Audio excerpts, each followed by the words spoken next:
Hey everyone, welcome to Tetsuo Tells a Story. I'm Tetsuo.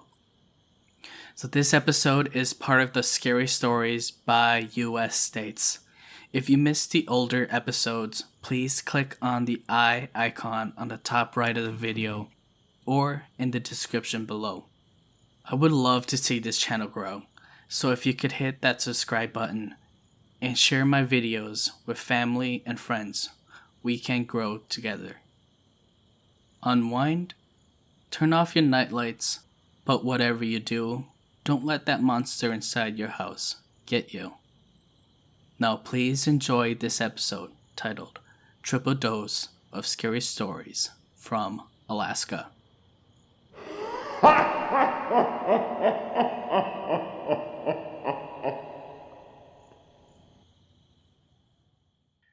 Story 1.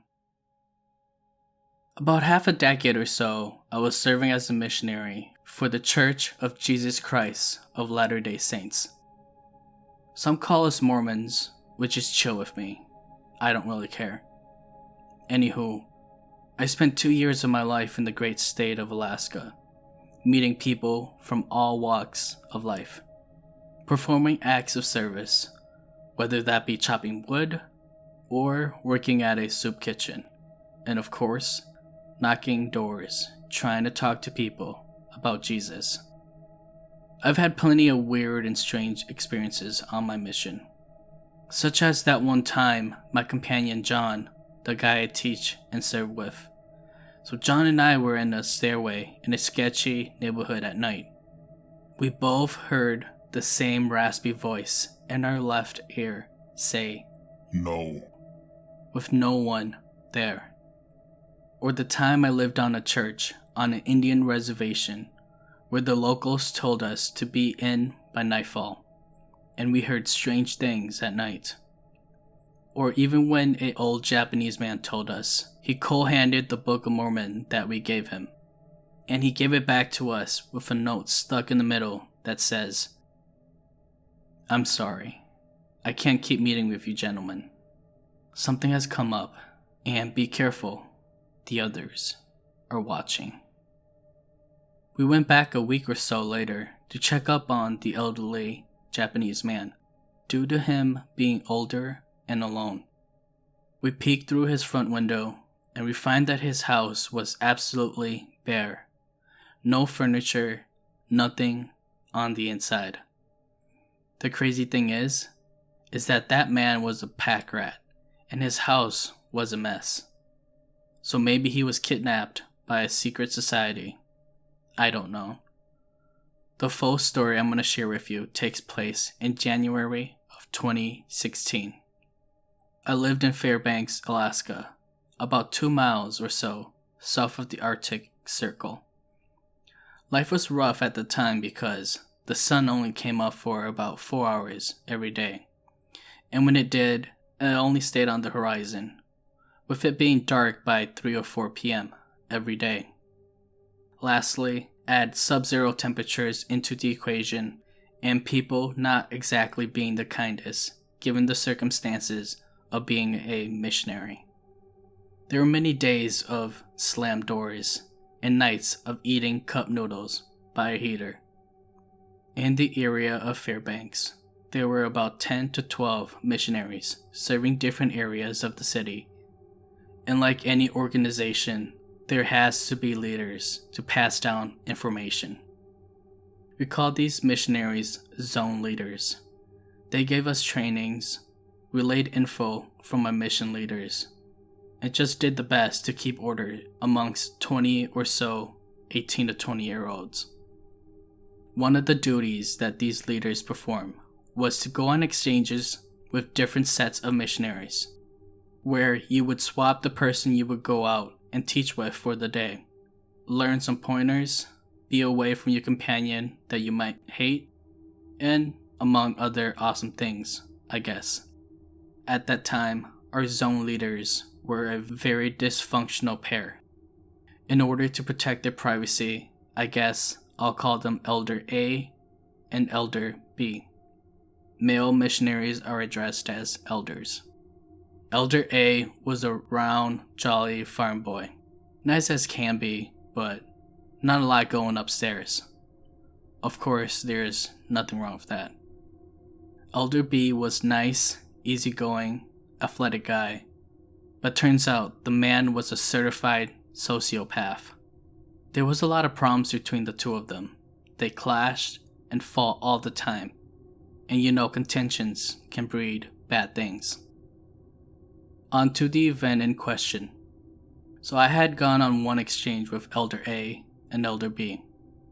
I went with jolly Elder A, while Elder B, who is basically a young Patrick Bateman, aka American Psycho, aka Ted Bundy, aka... Okay, I think you get the drift. Anyways, Elder B went with my companion John. I, on the other hand, was going to be staying with Elder A in his area of town. They lived in what used to be a farm in the middle of the woods, and it has been crudely converted into a duplex, with the elders living in the upstairs apartment. Let me tell you, this place sucked. The heating would go out in the middle of winter in Alaska, which is awesome. Not. So what they did was they covered the windows with saran wrap and left the oven open to heat the place. Not to mention, the neighbors downstairs smoked so much weed that if you went to the upstairs apartment for even an hour, your coat would stink of pot for days. So that's where my quarters would be on this sub-zero Arctic night. So my day with Elder A was pretty normal, visiting people, teaching, and shoveling an old woman's driveway. We then returned to the apartment in the evening, and everything went well until we got to bed. When you're on a mission, you have to be within sight and sound of your companion. Except, of course, when bathroom breaks and showers, of course. So we had to share a room. As I was getting in bed, I noticed that Elder A had deadlocked the bedroom door, as well as put a chain lock on it, which I thought was strange, due to us locking the front door to the apartment as well. When I asked him why he locked the door, he said something like, "Oh, you know," and didn't say anything else. The dude was a strange bird, so I thought nothing of it and just went to bed. I was rudely awoken several hours later by Elder A loudly moaning in his sleep, like super loud. Dude, it was bad. I was quickly distracted by the moans when I noticed that the power was out. Thus, the heat was also out, and I could see my breath in front of me. The only light in the room was the Aurora Borealis glowing outside. I suddenly felt a sick, dark feeling, like I was afraid, but I wasn't quite sure why. I suddenly realized that I could hear someone walking around in the kitchen. This was not normal, as we were the only ones in the apartment. I thought about getting up and checking it out, but I had this feeling that I needed to stay put in my bed. I could hear who or whatever it was moving plates and silverware around, eventually walking around, not sound like it was doing anything specific, but just making noise as if it was moving plates from one part of the counter to another. Finally, it started walking around in circles. I could hear the footsteps coming closer to the door and then moving away from it. It would do this 3 times, walking close to the door and then walking back from it. This whole ordeal lasted about 10 minutes. My heart was beating out of my chest, and I didn't know what to do. But being the religious person that I was, I said a prayer to myself, asking whatever it was to go away. And right when the prayer was finished, it stopped.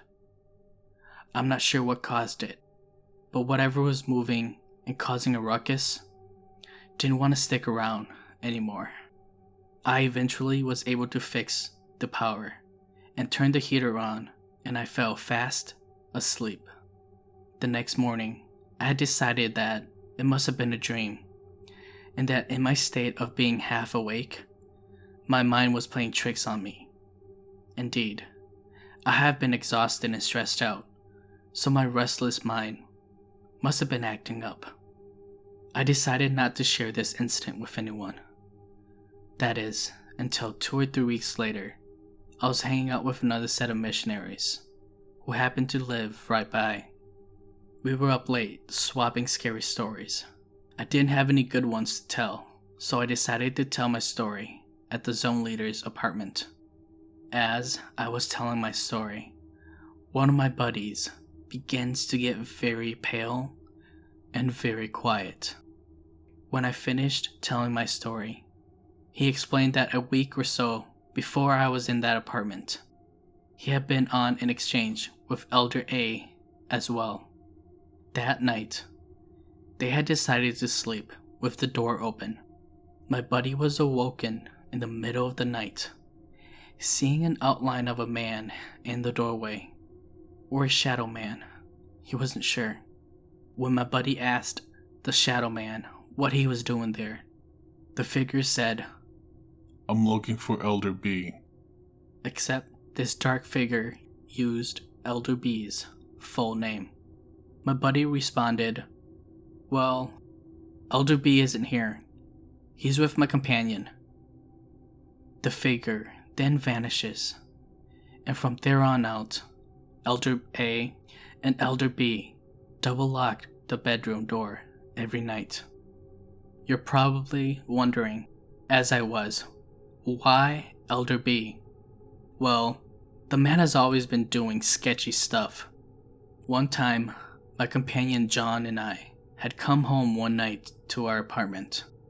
Something felt off. When we walked into the living room to see that on our coffee table, there was a pentagram made of salt with a doll that I had received for Christmas as a gag gift.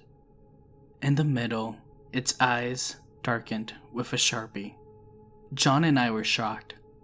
We broke the pentagram and blessed our apartment. Then everything started to feel right. Another weird thing about Elder B is a video time-lapse.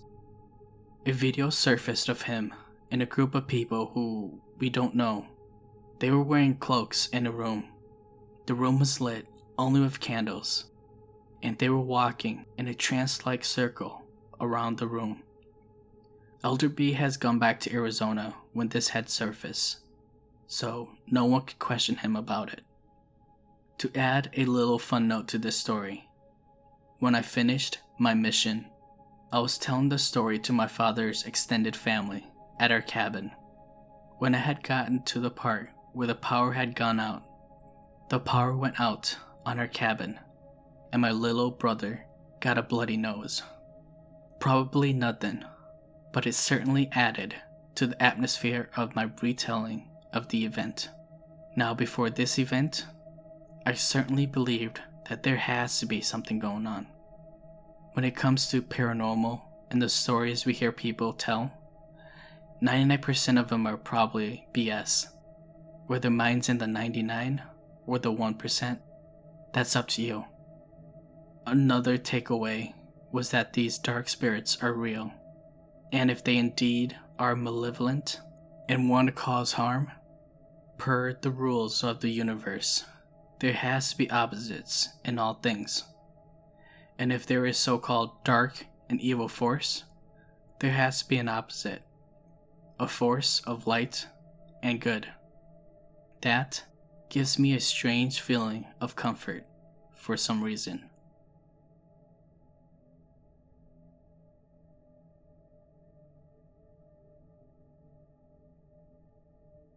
Story 2.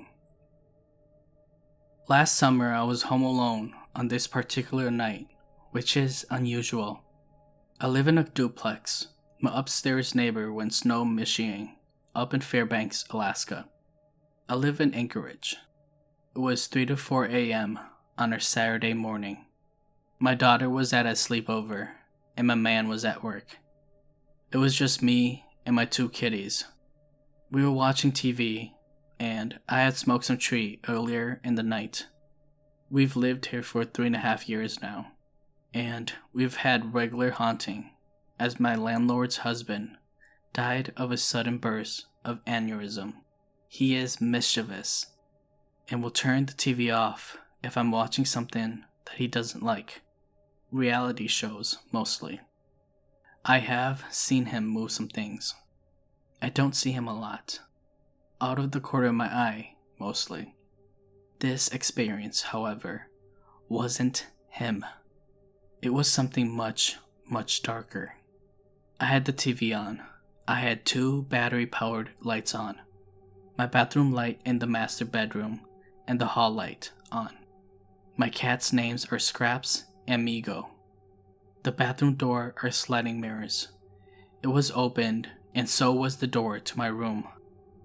I'm drifting off to sleep with 1 cat in front and 1 behind me. Scraps was behind me, and Migo's was in front of me. Scrap is a gray stripe, and he's tall and lean. Migo is a medium-haired tabby. He was laying in front of me. All at once, Migo and Scraps jump up immediately in a defensive position. All the lights went out, including the 2 battery-powered lights. I laid there in fear, as my cats were now spitting and growling extremely low at the figure that was by the bathroom door.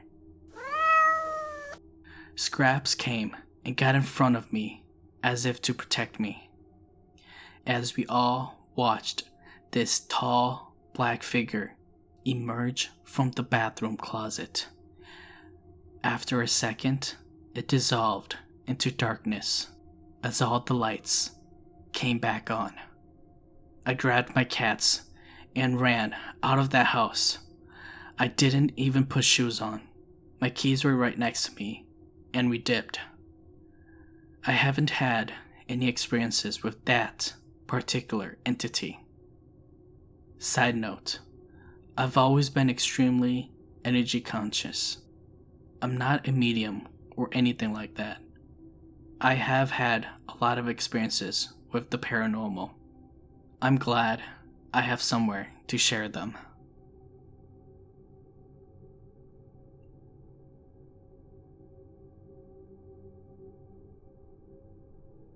Story 3. I was 18 and done with school. I had a younger sister who I always had to take to school, and I also had to take her back home.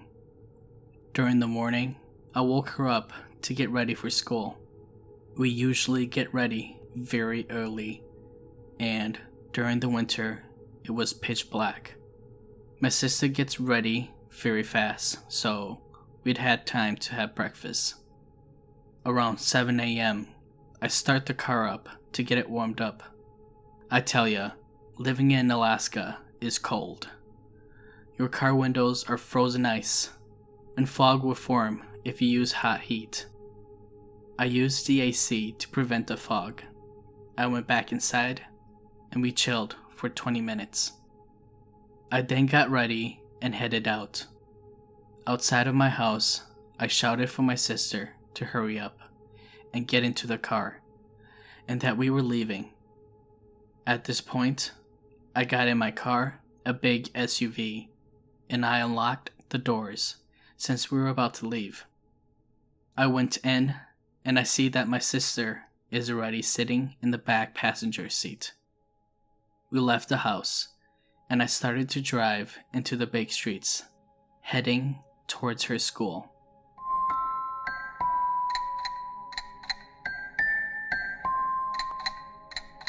At this point, I got a call from my sister. "Dude, why are you calling me?" Asking her as she is sitting silently in the back seat. I groaned, and I played along and answered the phone anyways. "What do you want?" I said. My sister and I had a close relationship, so we called each other out. "Stupid idiot! Why the heck did you leave me at home?" she yelled through the phone. I was confused. Then I slowly turned back and to look at this girl that is sitting in the back seat. In Alaska, we only get like 5 hours of daylight, so I couldn't even see her appearance, just the dark silhouette of her figure. Right then and there, I threw my phone on the ground. I screamed for my life and drove into the side road to stop the car and to prevent traffic. Before I could even get out, she was already gone. I stood in my car for about 10 minutes, and in those 10 minutes of silence, I kept asking myself questions. I then found the courage to go back home, and I cried all the way there. I drove straight into the house parking, the ugliest way I ever could, and I told my parents to wake up. My sister stared at me as if she knew I was in terror. "Mom, Dad, wake up. Wake up, please," I shouted. They both got up and asked me what happened. I told them everything, and they said to just wait until the day goes by so they can call a shaman. My sister didn't go to school that day. We called her in absent because I was too scared to drive her. During the evening, the shaman came in and asked me some questions. He told me I shouted out really loud for my sister to hurry up and to get in the car. This caused an attraction for a spirit to follow me. I was scared at this point. The shaman told me that the spirit was just lonely, so it followed me. He also told me that the spirit thought of me as a sister since I shouted for my sister to hurry up. He then told me that it was okay and that nothing will happen later on. About a month later, nothing happened and all was fine. Every day I took my sister to school and tried not to shout to invite other spirits. I always checked to see if my sister was in the back passenger seat. But one day, as I was driving my sister to school,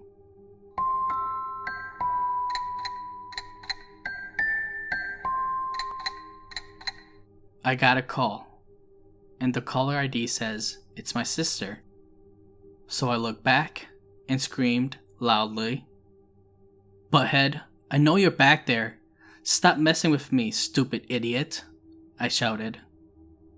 "I'm not messing with you, seriously," my sister replied. "Then why are you calling me then?" I yelled. "I don't even have my phone on me," she said. I'm shaking at this point, but I answered the phone because maybe it could be my mother or my father calling. I answered the phone, and a slight devilish voice questioned me. I'm your sister too, right?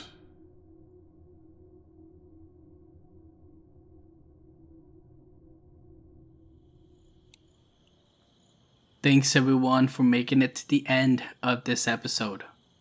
If you haven't, please check out my other episodes. Until then, See you in the next episode.